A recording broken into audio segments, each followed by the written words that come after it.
अच्छा जी,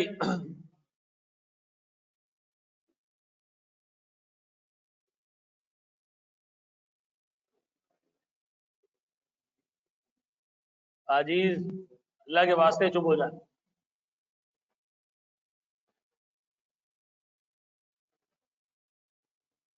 जल्दी आ जाओ भाई। अच्छा जी सर, ये क्लास क्या रेगुलर के साथ मर्ज होगी बाद में? शायद नहीं हो पाए, क्योंकि रेगुलर में फिजिकल में तकरीबन कोई 250 प्लस बच्चा है, तो ये क्लास मर्ज नहीं हो पाएगी। ठीक है ना। अब उसमें से कुछ सेक्शन 2 में आ गया होगा, तो अब ये क्लासेस फिजिकली मर्ज नहीं हो सकती। ठीक है, ये आपको अलग बैच चलाना पड़ेगा, इसका अलग बैच चलेगा, उसका अलग बैच चलेगा। ठीक है जी, तो 2 बैचेस चलेंगे। ये कार्ड्स पे था कि भाई 2 बैचेस बनाने पड़ेंगे। शुरू में हमने बच्चों से कहा कि हमने 2 बैचेस बनाने, तो एक दफा क्लास में कोई 250 बच्चा इधर आके बैठ गया था, बराबर वाले क्लास में कोई 60-70 बच्चा बैठ गया था। तो हमने कहा 2 बैचेस बनाएंगे, उसके अगले दिन से बच्चे कम हो गए, घर पे बैठ के देखना शुरू कर दिया उन्होंने, फिर एकदम से आ गए सारे। तो हमने डिसाइड कर लिया कि भाई कुछ भी करके हमने 2 बैचेस ही मैनेज करने। ये वाला बैच चलेगा बिल्कुल अलग, वो वाला बैच चलेगा अलग। ठीक है जी, तो इस बैच में चूंकि नंबर ऑफ स्टूडेंट्स कम है, क्लास में फिजिकली को 100 बच्चा बैठा हुआ है, ऑनलाइन भी कोई 30-40 बच्चा बैठा हुआ है, तो इस बैच में चीजें थोड़ी जल्दी भी हो सकती है। ठीक है ना, क्योंकि बड़े बैच में आपको चीजें हर एक को लेके चलना पड़ता है। तो अब जो इस बैच में बैठ गए हो ना, अब यहाँ से वहां और वहां से यहाँ भागने की कोशिश नहीं करना। ठीक है, अब यही रहना है, ये इसी वाले मोहल्ले में रहना है। जल्दी आ जाओ बेटा, शाबाश। अभी मैंने इतनी बड़ी कहानी सुनाई, नहीं करेंगे हम।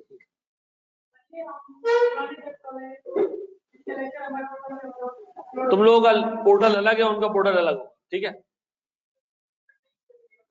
टैक्स का भी नया बैच,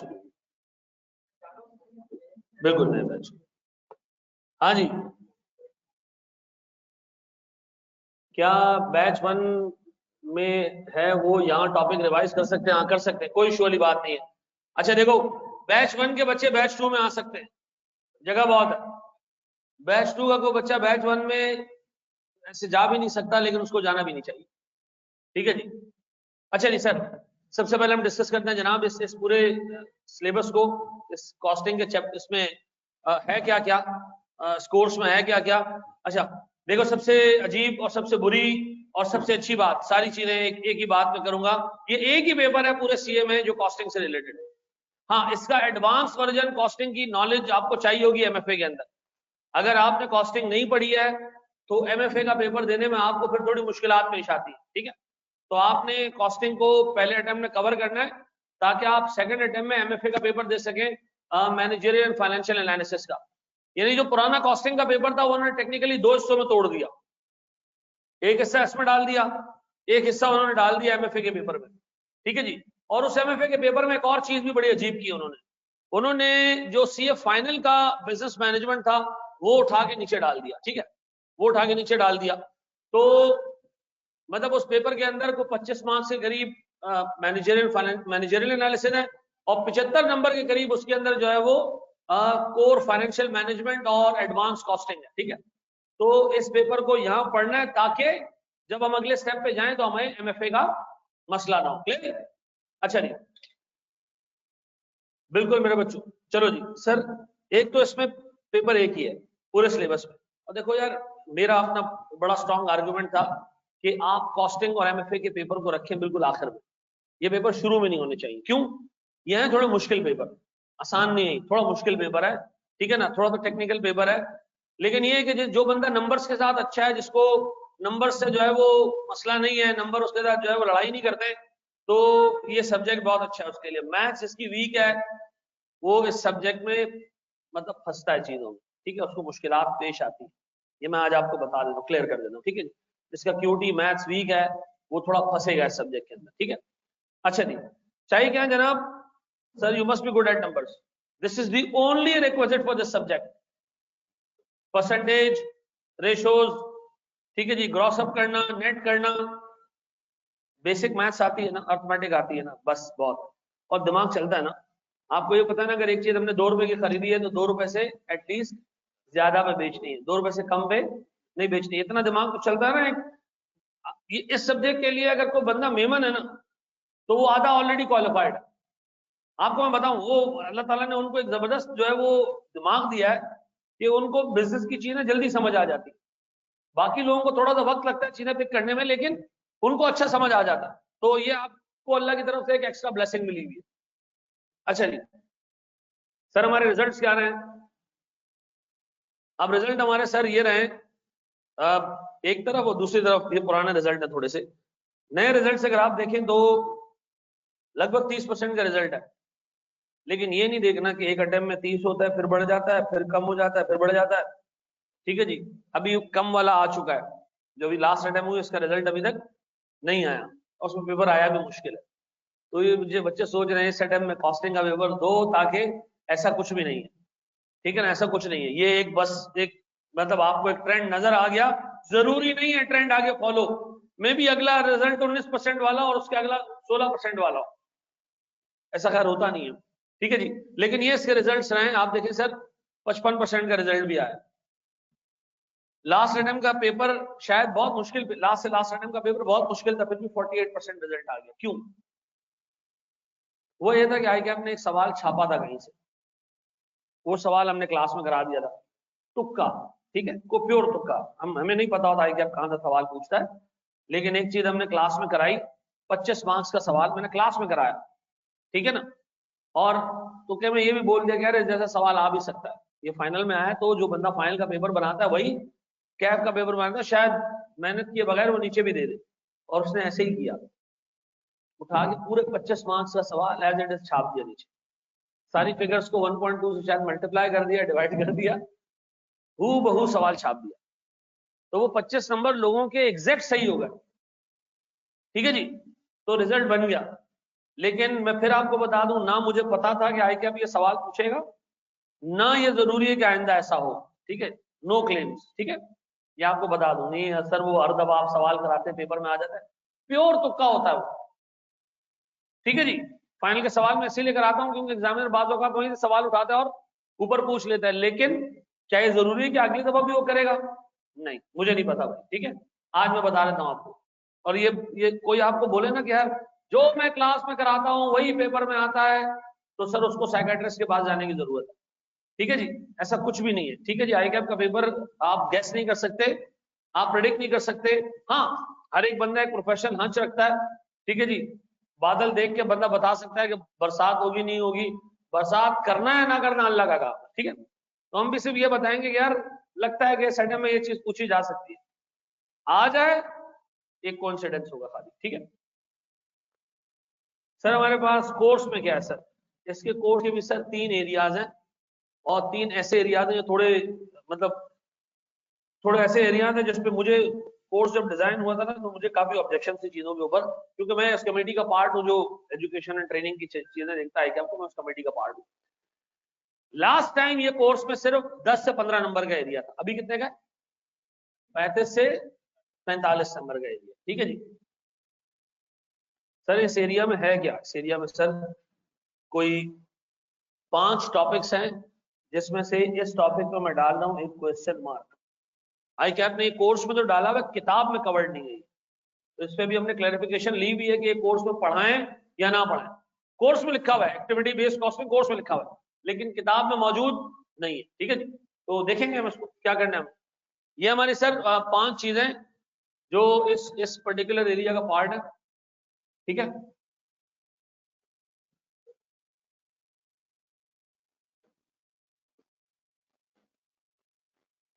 सर आप वैसे ही पढ़ाएंगे जैसे पहले बैच 1 में पढ़ाया था? नहीं, इसमें मैं फारसी में पढ़ाऊंगा, एक ही जैसा होगा ना।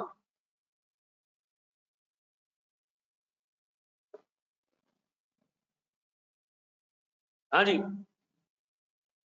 मैं बता चुका हूं इस एरिया के 35 से 45 मार्क्स है।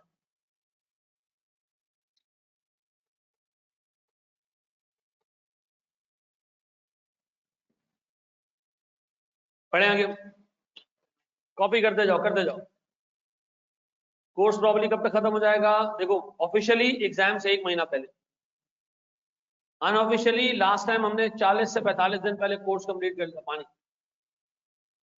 ठीक है जी, लास्ट टाइम हमने 40-45 दिन पहले कोर्स कंप्लीट कर लिया था, और इनफैक्ट आखिरी महीना हमने कोई क्लास नहीं रखी, एक सिंगल क्लास भी नहीं रखी, प्रैक्टिस की क्लास भी नहीं रखी, वो प्रैक्टिस भी खत्म हो गई, ठीक है ना। और वो बड़ा कोर्स था, ये कोर्स कंपैरेटिवली छोटा है, ठीक है जी। बढ़े हम आगे, कर लिया। अच्छा मुझे एक बात बताओ, आप लोगों ने ए लेवल्स में इसमें रीजनेबल हद तक चीजें कवर की होती है, ठीक है ना, बेसिक्स आपको पता होती है। अच्छा जी, दूसरा एरिया हमारे पास है सर कॉस्ट फ्लोज का। ये लास्ट टाइम 10 से 15 नंबर का एरिया था, इस दफा ये 20 से 30 नंबर का हो चुका है सर। ये this is not the heart of the beast, ठीक है जी। इसमें एरिया कौन सा सर? चार टॉपिक्स हैं इसमें। अच्छा, इन 2 टॉपिक्स को ना आप एक कंसिडर करो, ये एक ही टॉपिक है, इसके 2 हिस्से बने हुए हैं लेकिन टॉपिक एक ही है, ठीक है जी। दोनों में कॉस्टिंग ही हो रही होती है, कॉस्ट पर यूनिट पे ही सारा काम हो रहा होता है, ठीक है जी। बाकी सर ये इस एरिया के कितने मार्क्स हैं हमारे पास? 20 से 30 मार्क्स, पक्का? तो इसका मतलब है सर इस एरिया से 2 सवाल बन सकते हैं, ठीक है जी। 15-15 नंबर के 2 बन जाएंगे, 12-12 नंबर के 2 बन जाएंगे, ठीक है जी। बिल्कुल होंगे मेरे बच्चे, बिल्कुल होंगे जी मेरे बच्चे। अच्छा, कॉस्टिंग के पेपर में कभी एमसीक्यूज नहीं है आज तक, ठीक है, क्योंकि एग्जामिनर के पास पूछने के लिए इतना कुछ है कि वो एमसीक्यूज पे, अभी मॉडल पेपर भी आ जाएगा, मेरा नहीं ख्याल है कि एमसीक्यूज, ठीक है। वैसे इन्होंने इरादा किया था कि हमने 2021-22 तक जो है वो हर पेपर में 30 मार्क्स एमसीक्यूज के रखने, लेकिन फिर वो लॉ तक ही महदूद रह गया, ठीक है ना। अब देखो शायद दें, लेकिन मेरा अपना ख्याल है कि उसूलन देना नहीं चाहिए, क्योंकि इतना कुछ है पूछने का तो एमसीक्यूज की जगह नहीं बन पाएगी। चलो जी, बड़े हम आगे, कर लिया, कॉपी करते जा रहे हो मेरे बच्चों, बड़े आगे। चलो मेरे बच्चों, हमारे पास तीसरा और आखिरी एरिया कॉस्ट मैनेजमेंट और planning and decision making. Sir ये असल में जो है ना हार्ट ऑफ द बीस्ट है भाई, जिसको ये एरिया आता है ना उसको पूरी कॉस्टिंग आती है, ठीक है। जिसको ये एरिया आता है उसको पूरी कॉस्टिंग आती है। इसमें सिर्फ 3 चीजें बस, इस 3 चीजों के 40 मार्क्स का मतलब समझते हो? तीनों टॉपिक्स पे सवाल आएगा, आई कैप का एग्जामिनर इसको छोड़ नहीं सकता, इन तीनों टॉपिक्स पे सवाल आएंगे। और मे भी सर 20-20 नंबर, 20-20 और 2 नंबर, 20-20 नंबर के 2 आ जाए या 15-15 नंबर के 3 आ जाए। मेरा अपना आंच है कि सर ये तीनों एरिया ऐसे जिसपे कोई भी अटेम्प्ट ऐसी नहीं होगी जिसपे एग्जामिनर चीजें छोड़ दे, ठीक है जी। बड़े हम आगे, लिखते जाओ लिखते जाओ। अब बताओ हमारे कोर्स में टोटल कितने टॉपिक्स हो गए? 4 पहले में थे, एक को हम कंटिजेंट रखते हैं, फिर 4 हमारे दूसरे में थे और 3 ही हमारे पास, टोटल 11 टॉपिक्स, ठीक है। सर इस 11 में से आप कितने पढ़ाएंगे?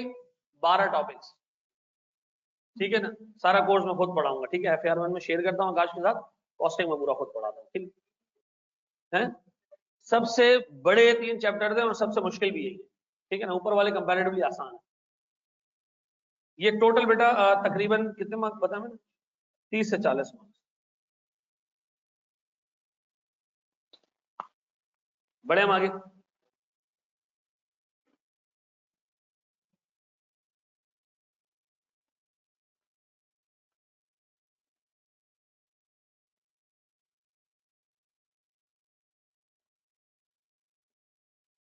अच्छा मेरे भाई सुनो सुनो सुनो सुनो भाई, इस सब्जेक्ट के अंदर ना लोगों के साथ जेन्युइन मसले रहते हैं। अकाउंटिंग आसान है, इसके साथ एक सब्जेक्ट आगे आने वाला है MFA। ये दोनों सब्जेक्ट्स ऐसे हैं जिसके अंदर आपको अपना दिमाग अप्लाई करना है। अकाउंटिंग के अंदर फिर लोगों को मसला इतना नहीं होता, एक सवाल आएगा, तुम्हें पता होगा ये इम्पेयरमेंट का सवाल है, वो वैल्यू न्यूज दे देगा, fair value less cost to sell दे देगा, तुम्हें आइडिया हो जाएगा इम्पेयरमेंट है। यहां पर जब तक आप सवाल पूरा नहीं पढ़ोगे ना, आपको आइडिया नहीं हो रहा होगा सवाल आएगा इस टॉपिक से, ठीक है ना। ये सवाल मैं आपको फिर बता दूं, लास्ट अटेम्प्ट में आखिरी सवाल था ब्रेक इवन का, लास्ट अटेम्प्ट में लास्ट जो क्वेश्चन आया था वो CVP या ब्रेक इवन एनालिसिस से था, पता नहीं चला लोगों को, अच्छे खासे लोग समझे वो डिसीजन मेकिंग का सवाल था, सवाल उसने घुमाया इतना।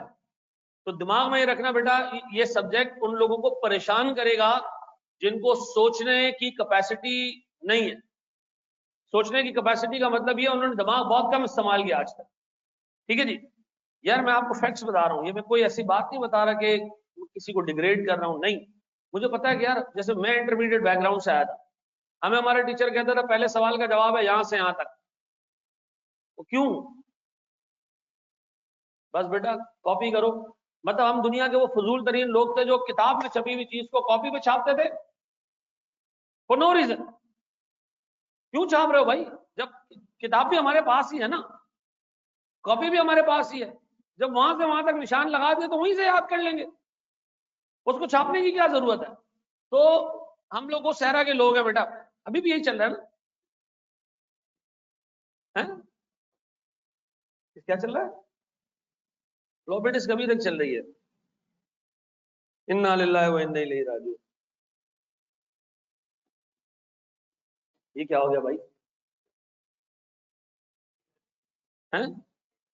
नहीं केबल नहीं लिए, वो रीस्टार्ट में चला गया। यार ये बच्चा बैठा हुआ है यहाँ पे, कोई बिठाओ बुलाओ उसको। अच्छा दूसरा दूसरा, इस पूरे कोर्स में तकरीबन कोई 50 के करीब फॉर्मूला है, और आपको 50 के 50 फॉर्मूला में से एक भी याद नहीं करना है, क्योंकि मैं सबकी लॉजिक आपको दूंगा।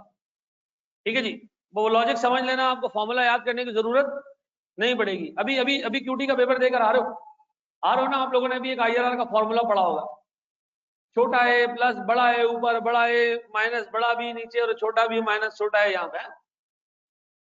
क्यों? बस इससे आईआरआर निकलता है। ये डॉक्टर फ्लेमिंग का इजाद किया हुआ फॉर्मूला भाई, नॉर्मल चीज है यार। फॉर्मूले को आप दे दो तो आपको पता चलेगा, उसके पीछे एक लॉजिक है। ठीक है जी, तो भाई यहाँ सारी चीजों की लॉजिक होगी, कोई फॉर्मूला आपको याद नहीं करना पड़ेगा। लेकिन मैं फिर आपको बता दूं कि सर लोगों के अंदर एक टेंडेंसी होती है, वो रट्टा मारेंगे, वो रट्टा मारेंगे, वो मर भी जाएंगे, वो रट्टा ही मारेंगे। ठीक है जी, मैं आपको एक स्टैंडर्ड कॉस्टिंग का फंक्शन समझाऊंगा, उसके बावजूद SP minus AP, SP minus AP, इस तरह अगर करोगे ना तो ये सब्जेक्ट आपको बाहर फेंक देगा उठा के। यहाँ कोई आया वो देखो, एक बच्चा गया, कोई यहाँ बोलने गया इसको।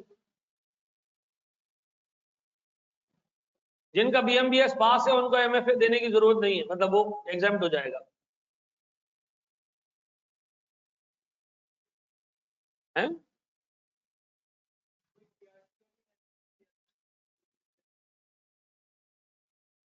पीआरसी दे दें भाई, तुम लोगों का एएफसी खत्म, पीआरसी खत्म। AFC is equal to PRC, चाहे भले उसमें पेपर मैच करें या ना करें। अच्छा पीसीएससी तुम लोगों को नहीं, आराम से देना। जिसको अगले एक साल में जिसका कैफ पास हो जाना है उसको पीसीएससी देने की जरूरत नहीं। ठीक है जी, ना उसको पीपी देने की जरूरत है। बच्चा कह रहा है ये क्या है भाई, मैं तो आज पहली दफा सुन रहा हूँ। है ये हैंड्स ऑन कोर्सेज हैं जो आपको पढ़ने हैं।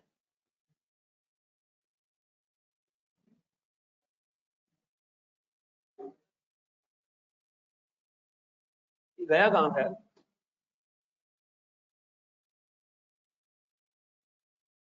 आया ये बंदा? बेटा एक मिनट रुक जाओ।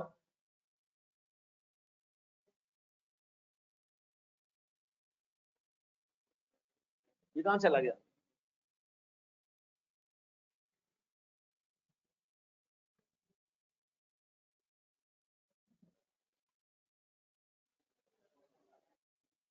खुद ही बंद हो गया। चलो जी। अच्छा जी सर, एक बच्चा कह रहा है पेपर सिलेक्शन के बारे में बता दें। देखो जो ए लेवल्स बैकग्राउंड से आ रहे हैं, अगर वो रीजनेबल लेवल की मेहनत कर सकते हैं तो उनको 4 पेपर देना चाहिए। ठीक है जी, 2 अटेम्प्ट में कैफ निकालो, फॉर्म में जाओ। ठीक है जी, और अगर इरादा बना लिया कि 3 अटेम्प्ट में निकालने पेपर, तो फिर आप जो सीक्वेंस आई कैप की वो सबसे बेहतर सीक्वेंस है। 1 2 3 पहले दो, ठीक है जी, फिर उसके बाद कैप 4 उठा लेना, उधर से एमएफए उठा लेना। ठीक है जी, और एफएआर 2 उठा लेना, आखिर में जो है वो लॉ और ऑडिट दे देना, क्योंकि ऑडिट से पहले आपको एफएआर 2 पढ़ना है। ठीक है जी, उसी का आप ऑडिट सीखते हो, या मैक्सिमम दोनों को साथ पढ़ सकते हो। आप ये नहीं कर सकते कि ऑडिट पहले दे दो वो बाद में दो, ये नहीं हो सकता, मतलब नहीं पढ़ पाओगे, ऑडिट समझ ही नहीं आएगा। ठीक है ना, तो जरा दिमाग में ये रखना कि कुछ सब्जेक्ट्स के अंदर जो है वो लॉजिकल सीक्वेंस आपको फॉलो करनी है। ठीक है जी।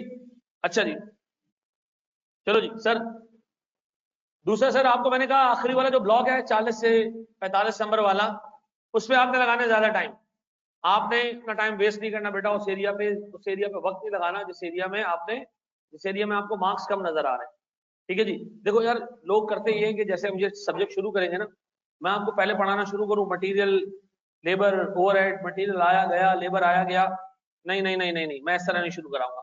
मैं शुरू में बनाऊंगा आपका दिमाग कौशल। ठीक है, आपको प्रॉब्लम सॉल्व करना सिखाऊंगा, सोचना सिखाऊंगा। ठीक है जी। मैं स्टार्ट करूंगा डिसीजन मेकिंग वाले एरिया से, मुश्किल एरिया से, फिर मैं आऊंगा आसान की तरफ। आसान से मुश्किल की तरफ नहीं जाऊंगा, ठीक है ना, क्योंकि आसान से मुश्किल की तरफ जाऊंगा तो आपका परसेप्शन खराब हो जाएगा सब्जेक्ट के बारे में। आप ये सोचोगे सब्जेक्ट है बहुत आसान, शुरू में आसान चीजें पढ़ गए, और बाद में जब बंबू आएगा तो आप वक्त नहीं रहेगा फिर। ठीक है ना, तो हमने क्या करना है, शुरू में बंबू को थोड़ा शुरू में हमने मैनेज करना है। ठीक है, बंबू एक रेस्टोरेंट है, अगर आपने देखा हो, ये शारा फैसल पे नहीं, सॉरी ये सिंधी मुस्लिम पे सबसे पहला रेस्टोरेंट है सिंधी मुस्लिम। ठीक है, जाए आप लोग। अच्छा जी सर, दूसरा खाली पास पेपर कर लो, 5 अटेम्प्ट के, 6 अटेम्प्ट के, 15 अटेम्प्ट के, नहीं, पास पेपर आपने लाजमी करने, इसलिए कि आप असेस कर सको खुद को कि हम कहाँ खड़े हैं। लेकिन खाली पास पेपर पे रिलाय नहीं करूंगा मैं। ठीक है जी, मैं आपको सीए फाइनल के पेपर्स कराऊंगा, मैं आपको दूसरी अकाउंटेंसी बॉडीज के पेपर्स कराऊंगा, आपने बनाए हुए सवाल कराऊंगा, ताकि हम अपना दिमाग इस तरह डेवलप कर सकें कि जो नया सिनेरियो पेपर में आएगा ना, वो ऐसा नहीं होगा कि आज तक एग्जामिनर ने पूछा। भाई आप लास्ट अटेम्प्ट के सारे सवाल उठाओ ना, आपको एक सवाल ऐसा नजर आएगा जो शायद पास पेपर में किसी पुराने पेपर से इन्फ्लुएंस हो, लेकिन बाकी सारे सवाल ऐसे थे जो बिल्कुल नया कॉन्सेप्ट, नई चीज पूछी उसको, नई नई चीजों को मर्ज किया। ठीक है जी, तो दिमाग में रखिएगा कि यार आपने अपना दिमाग बनाना है रात दिन के आपको एक सर्टेन नंबर ऑफ पेपर्स पास करने। मैंने आपको बताया अभी, मैं पिछली क्लास में बता रहा था कि मैं सीएफए लेवल 1 में टोटल 70 सवाल सॉल्व किए, लेकिन मेरे कॉन्सेप्ट क्लियर। ठीक है ना, मेरे कॉन्सेप्ट क्लियर थे, सारी चीजें सारी किताबें पढ़ी, सवाल सॉल्व नहीं किया, मेरा पेपर निकल गया। ठीक है ना, लेकिन इसका हरगिज़ मतलब ये नहीं कि आपने प्रैक्टिस नहीं करनी, आपने प्रैक्टिस पास पेपर्स की लाजमी करनी है, लाजमी करनी है, बगैर पास पेपर के प्रैक्टिस की काम नहीं बनेगा।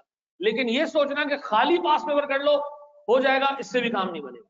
ठीक है जी, कॉन्सेप्ट क्लियर करने, कुछ दूसरी अकाउंटेंसी बॉडीज के पेपर होंगे, मुश्किल होंगे कुछ, आपके जहन में बार बार एक सवाल आएगा, इतना मुश्किल क्यों कर रहे हैं, फिर आपके पास आएगा पेपर। अगर आपने मुश्किल सवाल नहीं किए हुए ना, तो मैं आपको लिटरली बता रहा हूँ पेपर आपके हाथ में आ जाएगा ना। तो ये मैं आपको बता रहा हूँ, वहां सरप्राइज हो जाओगे। थोड़ा सा मुश्किल चीजें कराऊंगा ताकि तुम्हारा दिमाग वहां चलता रहे। ठीक है जी सर, बाकी जो है ना वो फजूल चीजें, हमारा अपना एक मैनुअल है वो आपको मिलेगा। ठीक है जी, अच्छा फिर मैं भी मेहनत करूंगा, आप भी करेंगे, और फिर इंशाल्लाह ऐसे उड़ जाएंगे हम। बस हमारी अल्लाह से दुआ है कि हमें अल्लाह ताला गाइड करे, और हम आते हैं अपना डायरेक्ट पहले टॉपिक के ऊपर। ठीक है जी, प्लीज बोर्ड पे देखिएगा, सारी चीजें छोड़ के आने को प्लीज। सर मुझे एक बात बताएं, मैं बड़ी बेसिक बेसिक बातें आपसे करने जा रहा हूँ। कॉस्ट में हमारी अपनी बुक आपको मिलेगी और इंशाल्लाह कल तक मिल जाएगी। सर मुझे एक चीज ये बताएं, एक बड़ी बेसिक सी इलस्ट्रेशन हम लेके चलते हैं। मिसाल के तौर पर सर हमारे पास एक कंपनी है या एक चाय का ढाबा है। ठीक है जी, एक चाय का कप वो ढाबा बेचती है से 40 रुपए में। कितने में? 40 रुपए में। एक चाय का कप हम कितने में बेचते हैं ढाबे पे? 40 रुपए में बेचते हैं। सर इस चाय के कप को बनाने के लिए मटेरियल लगता है, क्या लगता है? मटेरियल लगता है सर से 12 रुपए का। कितने का? 12 रुपए का। 12 रुपए का सर चाय पत्ती, चीनी, दूध वगैरह डल जाता है। फिर सर जो बंदा मजदूर उस चाय को पका रहा होता है, सर उस मजदूर को हम पैसे देते हैं से 5 रुपए। कितने? एक कप बनाने के 5 रुपए। खर्चा कितने का सर? 12 रुपए का मटेरियल, 5 रुपए का लेबर मजदूरी, डन। फिर सर आपने देखा होगा होटल में एक बंदा चाय सर्व कर रहा होता है, क्या कहते हैं उसको? वेटर। ये बच्चे कभी चाय के ढाबे पे गए ही नहीं है जी, क्या कहते हैं उसको? छोटे बार वाला। Very good sir. सर हम उसको देंगे जनाब कमीशन, हम उसको देंगे हर चाय का कप सर्व करने के ऊपर सर्टेन अमाउंट। गौर सुनना सर, हम उसको देंगे जनाब कमीशन से कोई 3 रुपए का। अब बताओ एक चाय का कप बना के बेचने पर कितना खर्चा आ रहा है? 20 रुपए आ रहा है। ऐसा क्या मैं कह सकता हूं एक चाय का कप बनाने पे टोटल वेरिएबल कॉस्ट जो आ रही है वो कितनी है? 20। वेरिएबल कॉस्ट क्या होती है सर? जितने चाय के कप बनाऊंगा खर्चा बढ़ता जाएगा। एक चाय का कितने में बनेगा? 20 का 2, 40 के 3। तो सर हमारे पास इसका मतलब है ये वेरिएबल कॉस्ट है, जितने ज्यादा यूनिट बनाऊंगा उतना ज्यादा खर्चा आएगा। मुझे बताओ सर मेरे पास कितने रुपए बचेंगे एक कप से, कितने रुपए? 20 रुपीज बचेंगे, 20 रुपए बचेंगे एक कप बेच के। ऐसा ये जो 20 रुपए है इसको मैं क्या नाम दे रहा हूं? Contribution margin. क्या नाम दे रहा हूं? यानी एक कप बेच के कितना मार्जिन बच रहा है, कितना प्रॉफिट बच रहा है। जब मैंने पहला कप बेचा मेरी जेब में कितने पैसे आए? 40 रुपए। मैंने इसमें से 12 रुपए किसको दिए? मटेरियल वाले को। 5 रुपए किसको दिए? लेबर को। तो 3 रुपए किसको दिए मैंने? सर वो वेटर को। तो सर मेरी जेब में 40 में से 20 रुपए निकल गया, बाकी कितने रह गए? 20 रुपए। मैंने सोचा ये मैं अपने घर लेके जाऊंगा, डाल दी जेब में। एक और चाय का कप बेचा, 20 आया, वो मैंने जेब में डाल दिए। अब मैं सोच रहा हूँ 20 20 20 20 करके पैसे जमा करूंगा, ये घर लेके जाऊंगा। लेकिन मुझे याद आया कि नहीं, मैं तो दुकान का रेंट पे करना है ना, वो कौन देगा? फूफा देगा हमारा? नहीं सर, वो तो देना है हमने। अब अज्यूम करो रेंट हमारे पास है 50,000 रुपए का। अब मुझे टेंशन शुरू हो गई कि 50,000 रुपए पहले कवर करने, फिर घर पैसे लेके जाने। और सर चाहे मैं एक भी चाय का कप ना बनाऊं, एक भी चाय का कप ना बनाऊं, मुझे तब भी 50,000 रुपए की फिक्स कॉस्ट पे करनी है। रेंट हमें देना ही देना है, चाहे हड़ताल हो, कोविड हो, कुछ भी हो, मालिक मकान को हमने 50,000 रुपए का रेंट देना है। अच्छा मुझे बताओ इस कॉस्ट में और इस कॉस्ट में फर्क क्या है? ना फिक्स और वेरिएबल नहीं चाहिए मुझे। अगर मैं यूनिट प्रोड्यूस नहीं करूंगा तो मुझे ना मटेरियल खरीदना है, ना लेबर खरीदना है, ना कमीशन देना है। लेकिन अगर मैं यूनिट प्रोड्यूस नहीं भी करूंगा तो मुझे कॉस्ट इनकर करनी है। ऐसा 50,000 रुपए देने, रेंट देने हैं भाई, मुझे कुछ भी करके। एआरटीटी में कल स्टूडेंट्स आते हैं, कम आते हैं, ज्यादा आते हैं, नहीं आते हैं, वी हैव टू पे 50,000 रुपीज का रेंट। ऐसा आप बताओ सर, मैं अगर आपसे पूछूं मेरे पास 20 रुपए बच रहे हैं हर कप से, तो बताओ सर ये शुरू के पैसे में जमा करूंगा किसके लिए? किराए के लिए सर, रेंट के लिए। तो बताओ मैं रेंट के लिए कितने यूनिट बेचूं? कितने कितने 2,500 कप जब आप बेचेंगे ना, तो आप अपना रेंट कवर कर पाओगे खाली। अब बताओ 2,500 कप बेच के भी मैं घर कुछ भी लेके नहीं जा रहा। मेरे प्यारे बच्चों 2,500 कप में बेच चुका हूं, जेब में मेरे 1 रुपया भी नहीं है। जो कंट्रीब्यूशन आया था सारा हमने दे दिया, किसके लिए?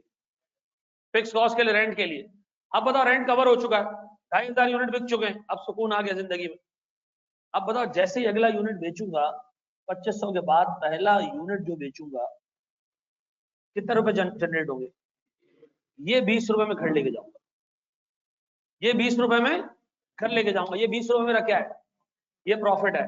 इससे पहले प्रॉफिट नहीं था ये 20 रुपए। क्यों सर? क्योंकि आप कंट्रीब्यूशन मार्जिन में वेरिएबल कॉस्ट कवर करके बैठे हुए हो। इस कंट्रीब्यूशन मार्जिन में वेरिएबल कॉस्ट कवर्ड है, कवर्ड है वेरिएबल कॉस्ट। क्या चीज है जो इस कंट्रीब्यूशन मार्जिन में कवर्ड नहीं है? आपने सेल्स में से वेरिएबल कॉस्ट हटाई, क्या बचा? इसका मतलब है कंट्रीब्यूशन मार्जिन में ऑलरेडी वेरिएबल कॉस्ट कवर हो चुकी है। जो नहीं हुई है वो क्या है? सर जब मैं फिक्स कॉस्ट कवर करूंगा, मेरे पूरे के पूरे जो है फिक्स कॉस्ट की रिकवरी हो जाएगी, उसके बाद मैं पैसे अपने घर लेके जाऊंगा।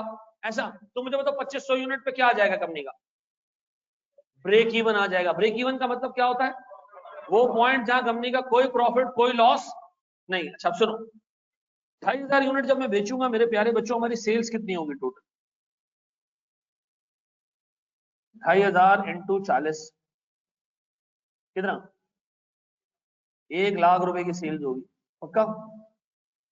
वेरिएबल कॉस्ट 2,500 इंटू 20 क्या रही? सर हमारे पास टोटल कंट्रीब्यूशन मार्जिन कितना बचेगा? इस 50,000 से हमने क्या कवर करना? जब मैं फिक्स कॉस्ट कवर कर लूंगा तो सर हमारे पास तो यहां कुछ प्रॉफिट बचा ही नहीं। ऐसा 2500 यूनिट पे इसका मतलब है 3 काम हुए। 2500 यूनिट पे 3 काम हुए। कंपनी का प्रॉफिट और लॉस क्या हो गया? 0 हो गया।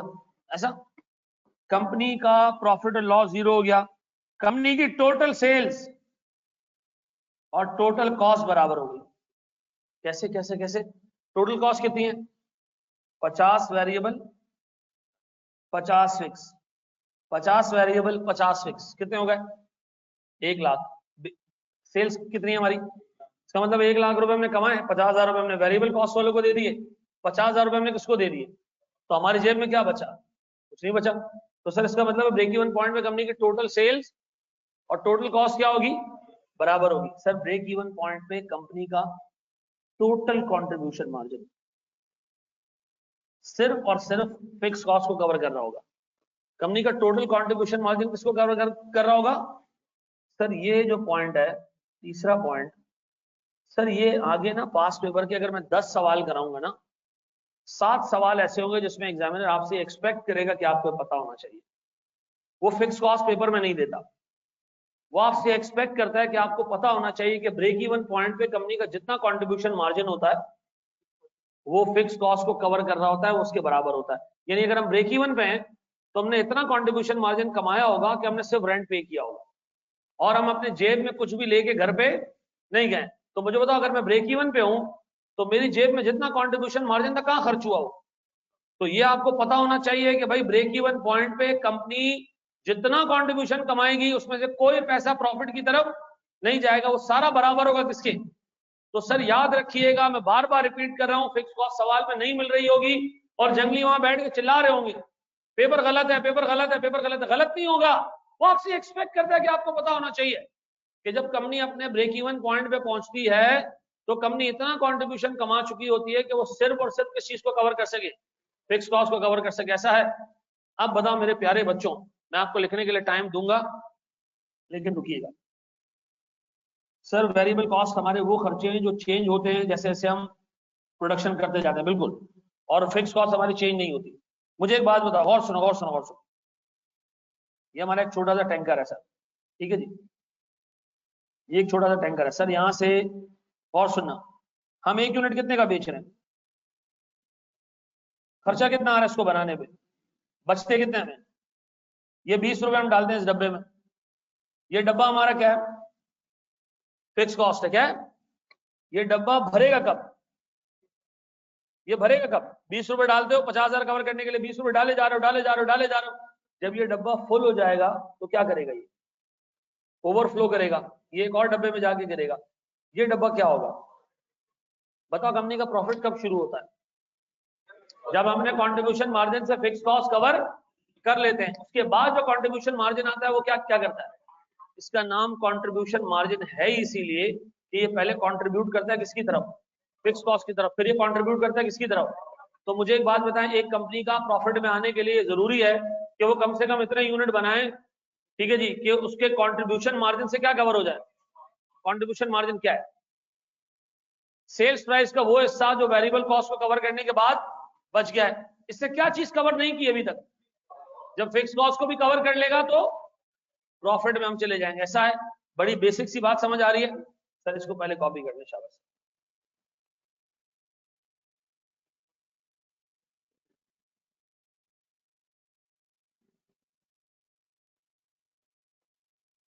प्रॉफिट बिकम जीरो क्योंकि आप जितना भी कमा रहे हो सारा फिक्स कॉस्ट में दे रहे हो, जितना सीएम आपने कमाया फिक्स कॉस्ट में दे दिया, इतना नहीं है, क्यों है ना, उसके लिए अकाउंटिंग की क्या नॉलेज चाहिए।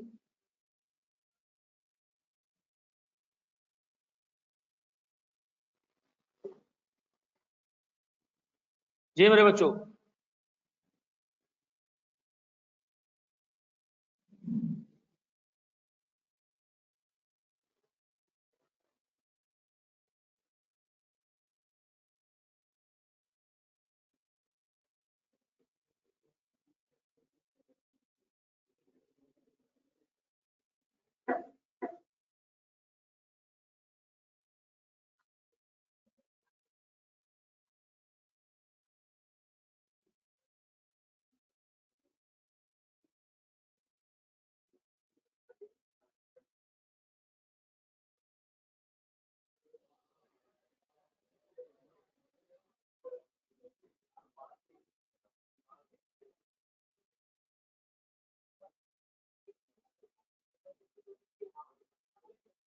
चले आगे जी, कर लिया कॉपी। भाई टैक्स का न्यू बैच कल से स्टार्ट हो जाएगा, ठीक है ना। अच्छा भाई, आपकी ऑलमोस्ट कॉस्टिंग की वीक में 5 से 6 क्लासेस होंगी मेरी, प्लस इसके अलावा हर वीक 4 क्लासेस आपकी प्रैक्टिस की होंगी, ठीक है। तो जरा मतलब खा पी के आना, ठीक है? बड़े हम आगे ना, ये ना हो आप लोगों ने जो है ना RR डाल देना कि RR रोज करो ना, ठीक है जी? चलो जी। अच्छा मैं ये एग्जांपल ना यहाँ से मिटा रहा हूँ, यहाँ देख लो सर, सुनिएगा प्लीज मेरे बच्चों, सुनना सुनना प्लीज, सारी चीजें छोड़ो, 1 मिनट के लिए यहाँ सुन लो।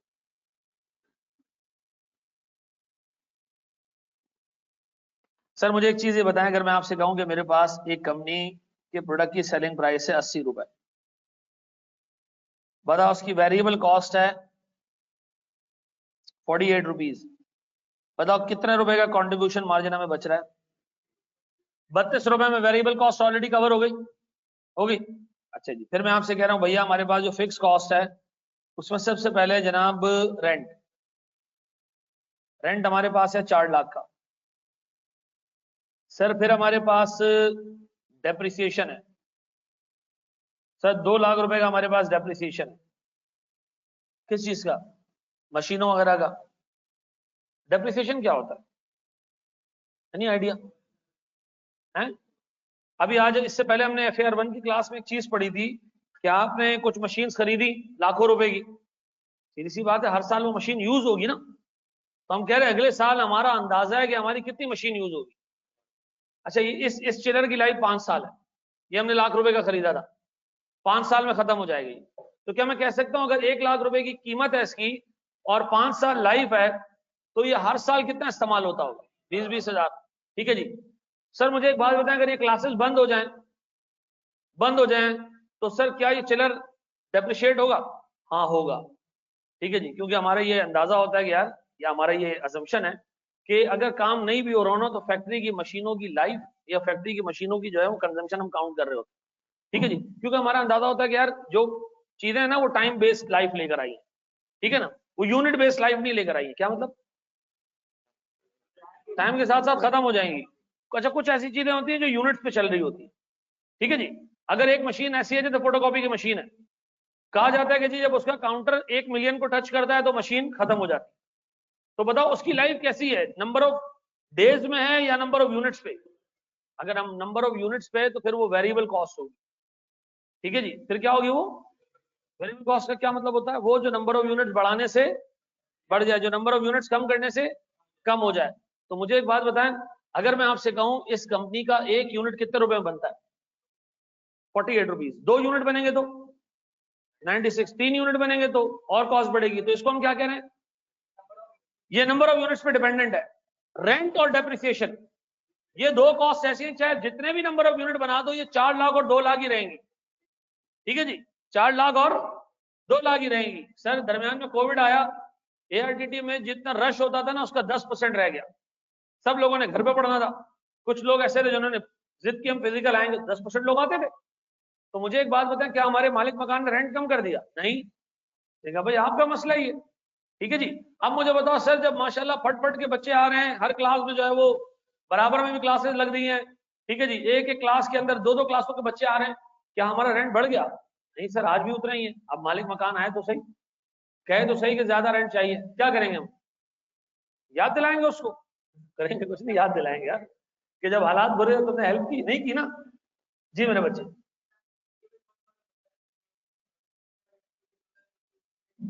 नहीं मैं कह रहा हूं कि कुछ चीजों की लाइफ ऐसी होती है जो यूनिट्स में चल रही होती है।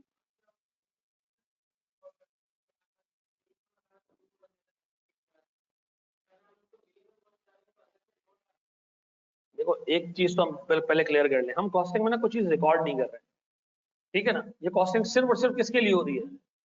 ये एनालिसिस के लिए हो रही है कि हमें काम करना चाहिए या नहीं करना चाहिए। रिकॉर्डिंग में बात आएगी तो जितने यूनिट्स प्रोड्यूस होंगे उसके हिसाब से हम डेप्रिसिएशन कैलकुलेट करेंगे और उसी वक्त रिकॉर्ड कर देंगे, ठीक है ना। वो हम टाइम बेसिस पे रिकॉर्ड नहीं करेंगे, ठीक है ना। देखो कुछ चीजें ऐसे ऐसे फर्नीचर है, ये टाइम बेसिस पे रिकॉर्ड होना चाहिए इसका डेप्रिसिएशन, क्यों? इसकी एक सर्टेन लाइफ है, ठीक है जी।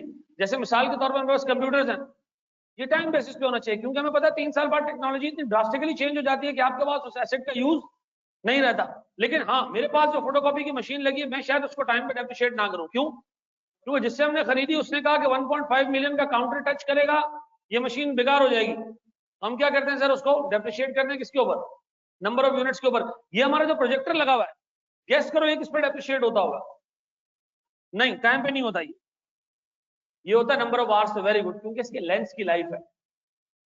वो कहता है जनाब इसके लेंस जो है ना वो 80,000 आवर्स के बाद खत्म हो जाएगी। ठीक है जी, ये फिर किसी काम का नहीं रहेगा। ठीक है जी, तो अब मुझे बताओ ये वेरिएबल में काउंट होना शुरू हो जाएगा। तो जिस चीज की लाइफ नंबर ऑफ यूनिट से आर से लिंक्ड है, ठीक है जी, यूजेज से लिंक्ड है, तो सर मैं उसको वेरिएबल कॉस्ट मिलूंगा। जो यूजेज से लिंक नहीं है, डेफिनेशन होगा चाहे यूनिट बने या ना बने, उसको हम क्या करेंगे, फिक्स कॉस्ट में डाल देंगे। जी मेरे बच्चे, WDV देखो ये जो डेप्शन है ना, ये अगले साल का डेप्रिसिएशन है, चाहे किसी भी मेथड से कैलकुलेट हुआ है, स्ट्रेट लाइन से कैलकुलेट हुआ है, WDV से कैलकुलेट हुआ है, सर ये सम ऑफ द ईयर डिजिट से कैलकुलेट हुआ है, कुछ भी है, ये नंबर ऑफ यूनिट्स पे बेस नहीं करता। ठीक है ना, किस पे बेस कर रहा है, टाइम के ऊपर। ठीक है ना, तो जब टाइम के ऊपर बेस करेगा हम उसको क्या ट्रीट करेंगे, फिक्स कॉस्ट। हर साल की भले अलग हो, टेंशन नहीं है। ठीक है ना, 5 साल बाद भी मशीन यूजफुल हो तो डेप्रिसिएशन क्या होगी। देखो मैं यहाँ पर ना अकाउंटिंग की डिस्कशन नहीं करूंगा, ठीक है जी, हम बात करेंगे किसकी, कॉस्टिंग की बात करेंगे। मुझे बताओ कॉस्टिंग और अकाउंटिंग में फर्क क्या है। कॉस्ट अकाउंटेंट वो बंदा होता है जो गंद करता है, और फाइनेंशियल अकाउंटिंग का बंदा वो होता है जो उस गंद को डिफरेंट डब्बों में डाल देता है। ठीक है, गंद का मतलब है एक्टिविटी करता है, काम करता है। ठीक है जी, उसके बाद क्या होता है, अच्छा देखो एक डिसीजन मेकर है, जिसको आपने इंफॉर्मेशन दी वो डिसीजन लेगा, और डिसीजन लेने के बाद जब वो काम कर देगा उसको रिकॉर्ड कौन करेगा। तो बताओ सर ज्यादा बड़ा रोल किसका है, सर ज्यादा बड़ा रोल फाइनेंशियल मैनेजमेंट और कॉस्ट अकाउंटिंग करने वाले का। लेकिन सर हम तो चार्टर्ड अकाउंटेंट बनने आ रहे हैं। सर तो चार्टर्ड अकाउंटिंग में सिर्फ अकाउंटेंसी, फाइनेंशियल अकाउंटेंसी नहीं है, मैनेजमेंट अकाउंटिंग भी है, ये कॉस्ट अकाउंटिंग भी है। कॉस्ट अकाउंटिंग और मैनेजमेंट अकाउंटिंग डिसीजन से पहले की अकाउंटिंग है, यानी आप बताते हो डिसीजन लेने वाले को कि यार ये चीजें देख लेना भाई। ठीक है ना, और एक दफा डिसीजन ले लिया फिर कौन आएगा, फाइनेंशियल अकाउंटेंट आएगा। फाइनेंशियल अकाउंटेंट और बंगी की मिसाल एक ही है। ठीक है जी, कचरा होने के बाद वो क्या करता है, आगे समेट के उसको डब्बों में डाल देता है। ठीक है जी, तो फाइनेंशियल अकाउंटेंट का काम यही होता है। मेन जो रोल प्ले करता है डिसीजन मेकिंग के लिए वो कौन होता है, कॉस्ट अकाउंटेंट होता है। अच्छा जी, कॉस्ट अकाउंटिंग ऑर्गेनाइजेशन के अंदर होती है। बंदे ने अल्फाज सही नहीं कहे लेकिन मतलब बात उसकी कन्वे हो गई। कॉस्ट अकाउंटिंग अंदर के लोगों के लिए होती है, फाइनेंशियल अकाउंटिंग किसके लिए होती है, बाहर वाला रिजल्ट्स में कब इंटरेस्टेड होता है, जब काम हो जाए। गवर्नमेंट आपसे टैक्स कब मांगने आएगी, इवेंट से पहले, इवेंट के बाद। तो जब इवेंट हो जाए तब उसको बताओ ना हमने इतना कमाया इतना नहीं कमाया।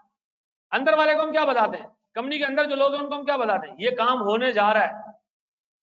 आप डिसीजन ले रहे हो, डायरेक्टर्स डिसीजन लेते हैं कंपनी के, हम उनको इन्फॉर्मेशन देते हैं डिसीजन लेने से पहले। जब वो डिसीजन लेके काम कर देते हैं, प्रॉफिट हो जाता है, लॉस हो जाता है, तब हम जाके पब्लिक को बताते हैं। तो जो बाहर वालों के लिए अकाउंटिंग है वो कौन सी है, और जो अंदर वालों के लिए अकाउंटिंग है वो कौन सी है, कॉस्ट अकाउंटिंग। अभी हम क्या पढ़ने जा रहे हैं। अच्छा एक बात बताओ, सारे जो तुम चीजें देख रहे हो ये इवेंट होने के बाद है या पहले, ये पहले। हम सोच रहे हैं एक यूनिट पे हमें 32 रुपए बचेंगे, हमें ये दोनों चीजें कवर करनी है। ठीक है जी, बताओ मेरे बच्चों, और तो सुनना एक छोटी चीज और डाल देते इसके अंदर, इंश्योरेंस। इंश्योरेंस हमारे पास है से 40,000 रुपए। आप बताओ मेरे बच्चों में कितने यूनिट बेचूं, कितने यूनिट बेचूं कि हमारा ब्रेक इवन आ जाए। शाबाश। अच्छा यार कैलकुलेटर नहीं है तो हमारे पास यहाँ 5-6 कैलकुलेटर पड़े हुए हैं, मैं दे देता हूँ। कैलकुलेटर नहीं लाया तो बता दे, कितनों के पास नहीं है, नहीं है तो बता दें, हम 4-5 पड़े हुए। ये मैं चेक कर रहा था कितने बगैरतों के पास नहीं है, इधर कोई कैलकुलेटर नहीं है। कॉस्टिंग की क्लास में बैठे हो, हाथ खड़े कर रहे हैं, हमें चाहिए, नहीं है भाई नहीं। अच्छा चलो, माफ करे, इसके लिए अलग से सजा मिलेगी मुझे। अच्छा जी, क्या है सर मेरे पास 6,40,000 डिवाइडेड बाय 32 क्या आ रही है, 20,000 यूनिट्स। ऐसा है, सुनना जरा प्लीज सुनना। अब मैं जा रहा हूं, मैं इस कंपनी का मालिक हूं, मैं इस कंपनी का चीफ एग्जीक्यूटिव हूं, आप इस कंपनी का सेल्स स्टाफ है। सेल्स स्टाफ का मतलब जो चीजें बेचेंगे। मैं आपको एड्रेस कर रहा हूं, मैं आपको कह रहा हूं दोस्तों 20,000 यूनिट कम से कम बेचने, नहीं तो कंपनी की वाट लग जाएगी, कंपनी का बेड़ा गर्क हो जाएगा, कंपनी लॉस में आ जाएगी। 20,000 यूनिट तुम लोगों ने कम से कम बेचने हैं। अगले साल तुम लोगों ने पूरी जान मारनी है, 20,000 यूनिट कम से कम बेचने। इतने में क्या नाम है तुम्हारा बेटा? भवेश। इतना भवेश ने कहा कि सर मैं इस टीम का हेड हूं और मैं समझता हूं अगले साल हम 20 नहीं बल्कि सर 30,000 यूनिट बेच पाएंगे। मैंने कहा भवेश तुम कॉन्फिडेंट हो? उसने कहा हाँ सर, मार्केट रीड करने के बाद मुझे लगता है कि हम कितने यूनिट बेच पाएंगे? 30,000 यूनिट। मैंने कहा भावेश वेरी गुड, इसका मतलब है हम ब्रेक इवन से काफी आगे जाएंगे इंशाल्लाह। इसका मतलब हम लॉस में, तो मुझे बता 30,000 को मैं क्या नाम दूं ना?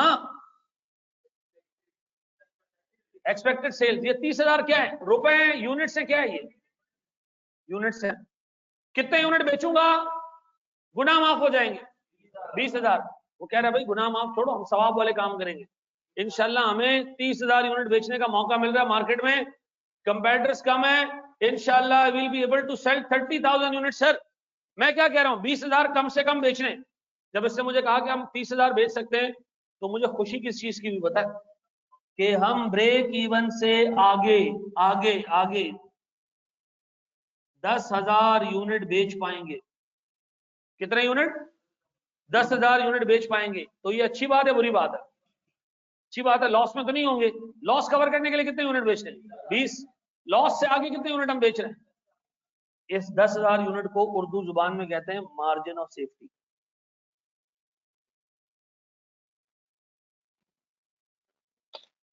अब सुनो दोबारा, बताओ हमारा सीएम पर यूनिट कितना है?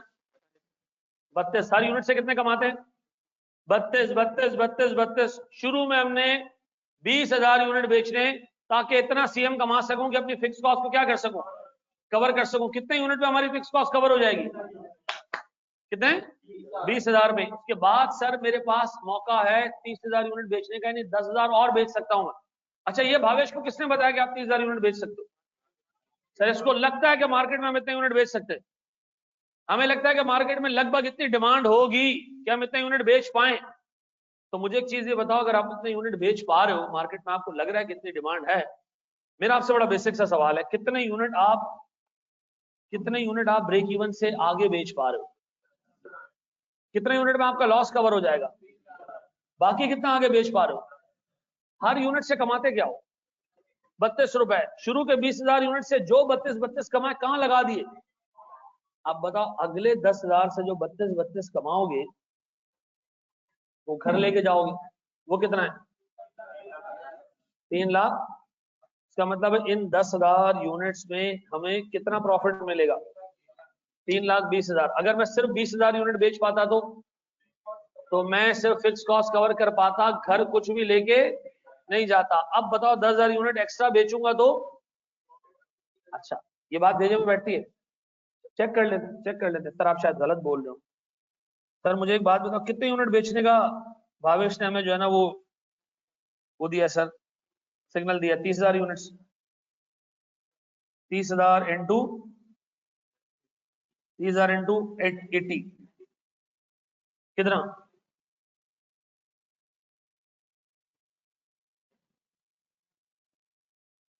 बेटा कैलकुलेटर यूज कर लो, कैलकुलेटर। आप 30,000 को 80 से मल्टीप्लाई करके 24,000 निकाल रहे हो तो आप मर जाओ। 30,000 को आप 80 से मल्टीप्लाई करके कह रहे हो 24,000।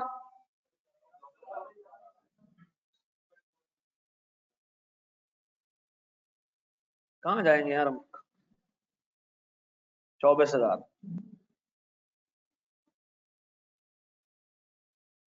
जी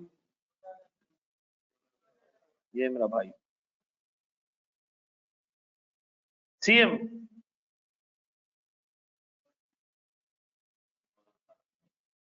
अब बताओ fix cost total total total 6,40,000 पक्का? भाई हमने इतना सीएम कमाया कि हमने अपने फिक्स कॉस्ट को कवर करने के बाद भी 3,20,000 अपने घर लेके गया मैं अपनी बेगमात के लिए। ऐसा क्या चीज? कहां पर 48 सही है ना, वेरिएबल कॉस्ट है। हाँ जी। आप एक बात बताएं सर, अब एक बात बताएं मेरे प्यारे बच्चों, ब्रेक इवन पॉइंट तक हमने इतना सीएम कमाया होता कि हम अपनी सिर्फ फिक्स कॉस्ट को कवर कर पाते। आपने 30,000 यूनिट्स में ज्यादा सीएम कमाया और ज्यादा सीएम आप कहां लेके गए? घर लेके गए। तो बताओ ब्रेक इवन के आगे आपने कितने यूनिट बेचे? और हर यूनिट में एक ही कॉस्ट कवर करनी थी, कौन सी? Variable cost. फिक्स कॉस्ट तो कवर हो गई ना ब्रेक इवन से पहले। बताओ सीएम क्या है? सेल्स प्राइस का वो हिस्सा जो वेरिएबल कॉस्ट को कवर करके आ जाता है। अब सीएम ने क्या कवर करनी है? फिक्स कॉस्ट कवर करनी है। जब फिक्स कॉस्ट कवर हो जाएगी फिर इस सीएम को हम अपने घर लेके जाएंगे, जो कमाएंगे वो हमारे घर जाएगा। कब? ब्रेक इवन के बाद। अब ब्रेक इवन के बाद सिर्फ एक ही कॉस्ट इनकर होगी, कौन सी? खुद सोचो ना, ब्रेक इवन आ गया, चाहे कि कब बेच बेच के ब्रेक इवन आ गया। अब बताओ जो अगला यूनिट में बना के बेचूंगा, खर्चा आएगा कुछ? हाँ आएगा ना। वेरिएबल को फूक मार के चाय बनाओगे क्या? आएगा ना। तो खर्चा तो आएगा, उसके बाद भी ब्रेक इवन के बाद भी खर्चा आएगा, लेकिन कौन सा खर्चा आएगा? Variable cost. इसका मतलब वेरिएबल कॉस्ट पूरी जिंदगी चलती रहेगी। ठीक है जी। तो घर क्या लेके जाएंगे हम ब्रेक इवन के आगे? सीएम लेके जाएंगे। एक यूनिट से हम कितना कमाते हैं? 32। ब्रेक इवन के आगे कितने यूनिट बेचे? तो सर 32 रुपए के हिसाब से 10,000 यूनिट्स में 3,20,000 हो गए। ये घर लेके जाओगे पक्का? Margin of safety break even के आगे की सेल्स कर लोगे मैनेज? ये कॉपी कर लो सर।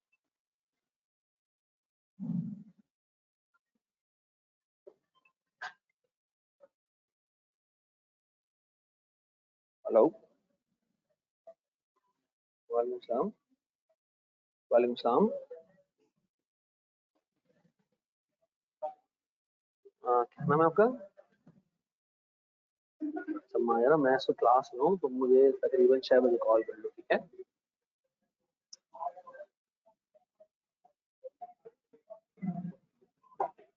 चलो जी।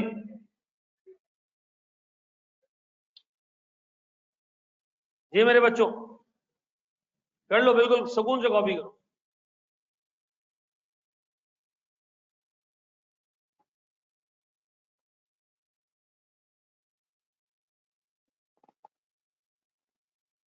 इंश्योरेंस वेरिएबल कॉस्ट है, फिक्स कॉस्ट है? फिक्स कॉस्ट है सर। बिल्डिंग की इंश्योरेंस करने आया, बिल्डिंग की इंश्योरेंस करके चला गया। बिल्डिंग में मैं 1 यूनिट बनाऊं या 1,000 यूनिट बनाऊं या 1,00,000 यूनिट बनाऊं, आमतौर पे इससे कोई फर्क नहीं पड़ता। ठीक है जी।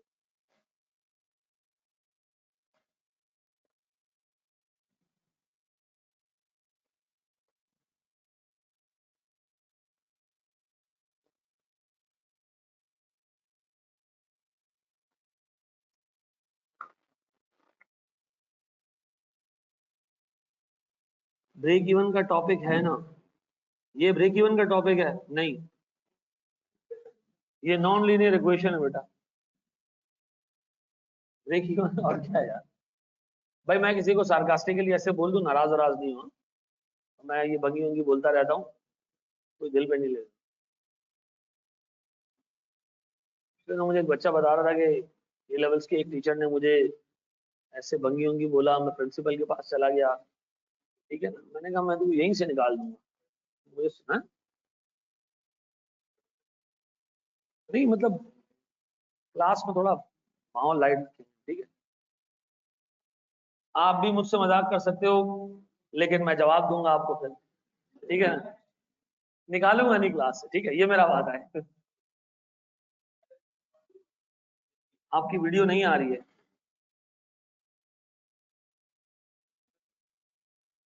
जी मेरे बच्चे।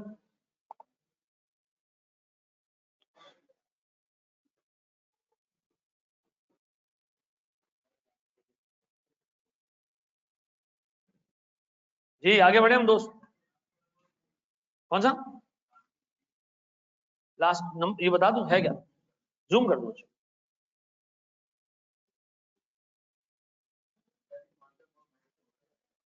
ये मार्कर बहुत लाइट शो हो रहा है।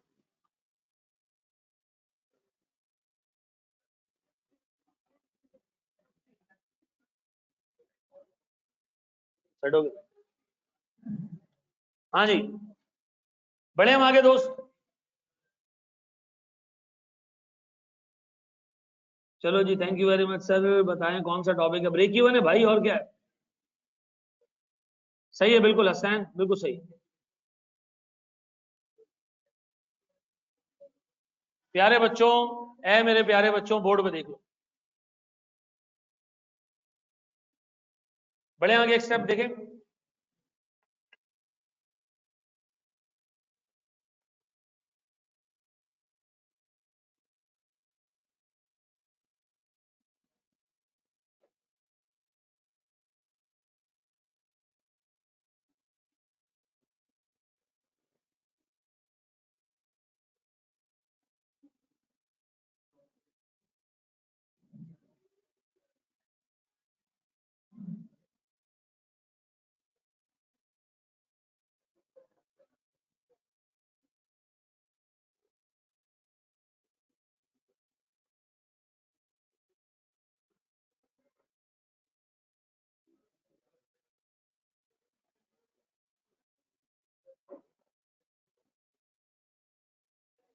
चलो जी सर, एक स्टेप में आगे जा रहा हूं मेरे प्यारे बच्चों। बोर्ड सारी चीजें छोड़ दो 2 मिनट के लिए। यहां देख लो, यहां देख लो, यहां देख लो। आगे जाऊं? भारी तो नहीं हो रहा है? हजम हो रही है ना चीजें? भावेश बहुत कंफ्यूज नजर आ रहा है। पक्का? ये ऐसे ही है शुरू से ही है?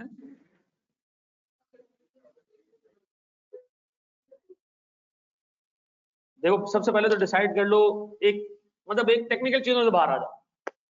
अज्यूम करो हमें बहुत मजबूरी आ गई है और हमने एक चाय का ढाबा खोल लिया, ठीक है? एक चाय का कप हमारा बिकेगा 80 रुपए का। तो चार्टर्ड अकाउंटेंट है ना, सस्ता नहीं बेचेंगे। यार अच्छा देखो, किसी कॉलेज का नाम नहीं लिया करो, ठीक है? उससे ये होता है कि वो रिकॉर्ड होता है, फिर लोग कहते हैं हमारे बारे में डिस्कस कर रहे हैं। देखिए डिस्कस करने का कुछ भी नहीं होता उनमें, ठीक है ना? लेकिन मैं करना ही नहीं चाहता, ठीक है? कोई ये ऐसी बात नहीं है, मैं नहीं चाहता कि किसी के बारे में हम डिस्कस करें। जैसे हमारे बारे में कोई डिस्कस करे हमें बुरा लगेगा, तो औरों के बारे में हम डिस्कस करेंगे तो अच्छी बात नहीं, ठीक है? हमारे पास अपनी अपने लिए डिस्कस करने की बहुत सारी चीजें, ठीक है? और दूसरा एक चीज मैं और भी देखता हूँ, ऑब्जर्व करता हूँ, फेसबुक पे एक अजीब व गरीब चीज चलती है। लोग उस्तादों को लताड़ रहे हैं, ठीक है ना? मैं तुम्हें ऑनेस्टली बताऊं, मेरा बड़ा दिल दुखा है इस चीज से, ठीक है ना? देखो यार, तुम्हें जो भी उस्ताद आगे पढ़ाता है, तुम्हें कल तारिक साहब टेक्स्ट पढ़ाते हैं, ठीक है? जो चीजें वो तुम्हें पढ़ाएंगे, क्या तुम्हें लगता है कि उसकी वर्थ 18,000 रुपए? पूरी जिंदगी तुम उससे मतलब उस इल्म के फैज से जो है वो मतलब अपने घर रोजी लेके जाओगे। आप टीचर के वक्त के पैसे देते हो बेटा, आप टीचर से सीखी हुई चीज के पैसे दे ही नहीं सकते, ठीक है ना? तो थोड़ा अदब और लिहाज जब रहता है ना, देखो मस्ती मजाक करो, तफरी करो क्लास में, ये मैं इसको बदतमीजी में काउंट नहीं करता। ये नहीं कि जब मैं आऊं आप हाथ बांध के ऐसे खड़े हो जाओ, ऐसा कुछ नहीं होता। किसी टीचर की रिस्पेक्ट का मतलब ये है कि यार अगर उसके अंदर एक मसला है टीचर के अंदर ना, आप उससे बैठ के बात करो कि भाई आपके साथ मसला है। देखो मेरे इदारे का ना बड़ा सिंपल सा प्रिंसिपल है, अगर आपको नहीं आती चीजें समझ में, मजा नहीं आता, आप अपने पैसे लेके जा सकते हो। आपके पैसे मुझ पे उस वक्त हलाल हैं जब मैं आपको पढ़ा दूंगा। हमारे यहाँ ये नो रिफंड पॉलिसी नहीं है। आप अभी फी छोड़ के जाते हो, आप 3 साल बाद वापस आते हो, मेरी फी वापस करो, मैं आपको दूंगा फी वापस, क्योंकि मैं अपने बच्चों को हराम नहीं खिलाता, ठीक है ना? तो मेरी आपसे इल्तिजा और रिक्वेस्ट ये है कि यार आप थोड़ा सा ना तमीज का दामन, जब फेसबुक पे लगे होते हैं ना लोग, एक एक उस्ताद से भी आपने सारी चीजें पढ़ी, आप ARTT आ गया, आपने जहां देखा उसको आपने लताड़ना शुरू कर दिया। नहीं, कभी भी नहीं।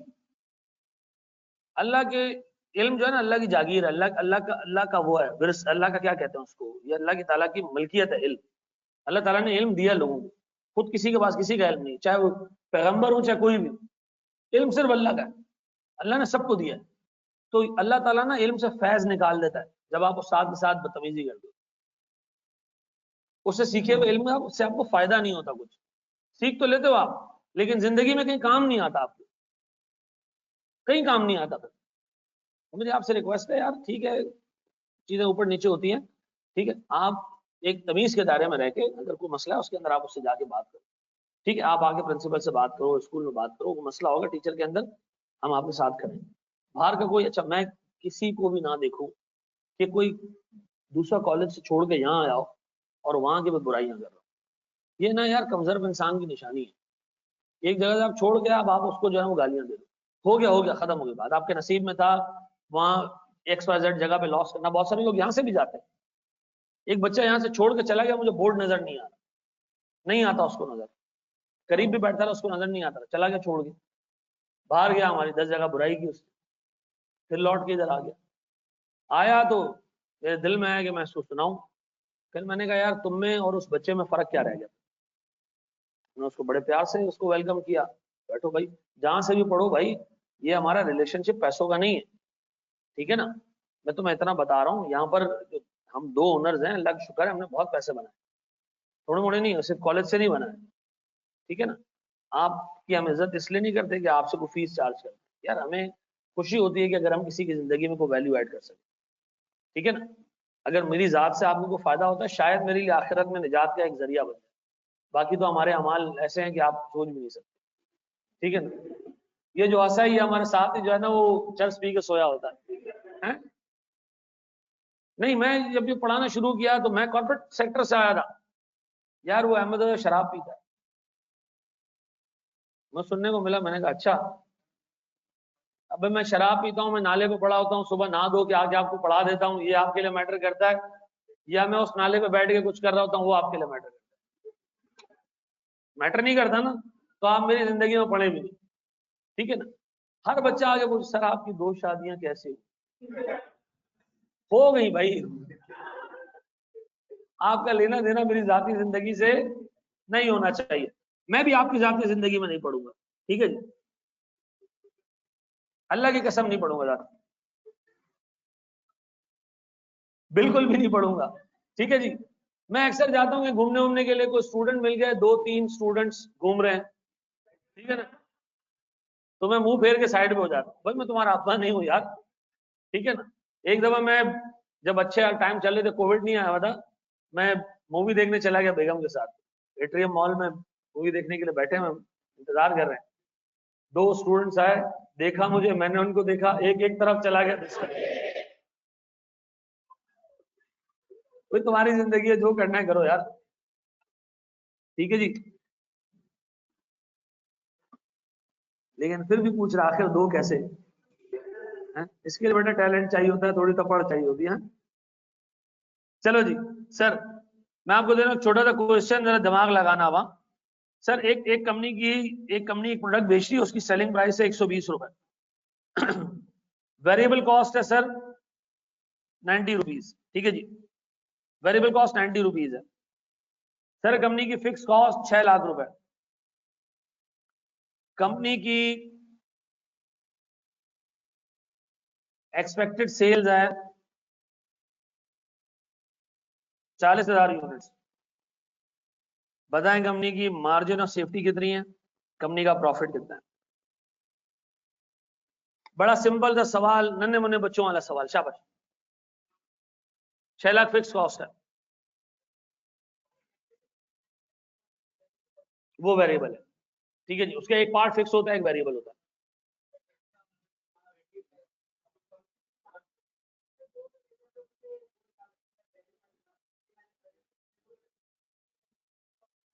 फिक्स कॉस्ट कवर करते हैं उससे, हाँ, फिर प्रॉफिट जी। मार्जिन ऑफ सेफ्टी कितना जी? 20,000 पक्का? अच्छा जी, मैं थोड़े मुश्किल सवाल पे जाना शुरू करूं, अगर आप लोग पक्के हो गए इस पे। चलो चलो, शाबाश शाबाश, बाकी लोग भी निकालें।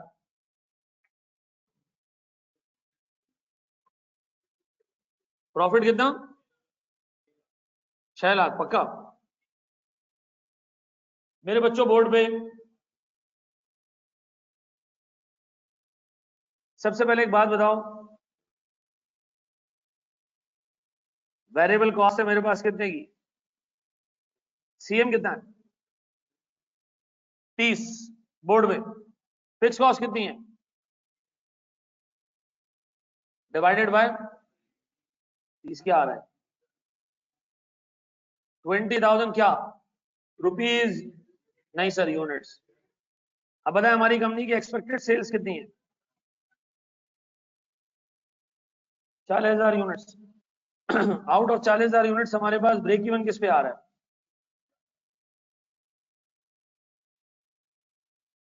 सर हमारे पास 20,000 यूनिट्स बच रहे हैं किसके?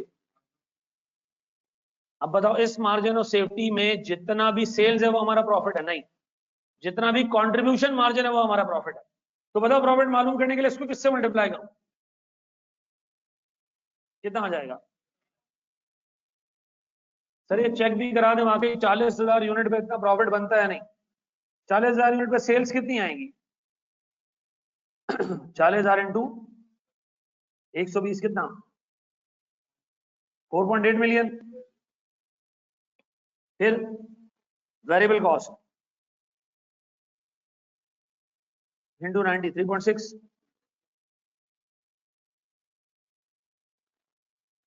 क्या बचा contribution margin? 12 lakh. Fix cost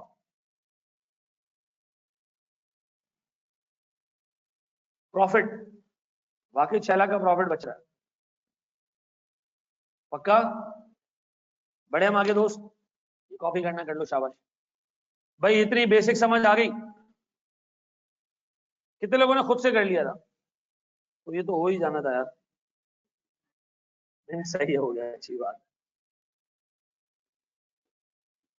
time नहीं हुआ खत्म क्लास का, बहुत सारा टाइम पड़ा हुआ है। हमारी क्लास है कितने बजे तक? क्यों 1.5 घंटे की क्लास थी क्या? 1.5 घंटे की क्यों रखी? अच्छा मेरे भाई ये कॉपी करो। हम अगली क्लास में कुछ एडवांस चीजों पे जाना शुरू होंगे, मुश्किल चीजों पे जाना शुरू होंगे, ठीक है जी। अच्छा जी, मेरे साथ एक और टीचर होते हैं, असिस्टेंट होते हैं मेरे।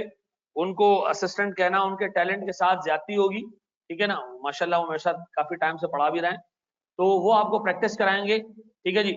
और ग्रुप पे सारे ग्रुप से मौजूद भी हैं। जो चीज आपको समझ ना आए आप उनसे भी पूछ सकते हैं, मुझसे भी पूछ सकते हैं, एक जैसा आपको जवाब मिलेगा, ठीक है। बस हम यहीं तक रखते हैं आज।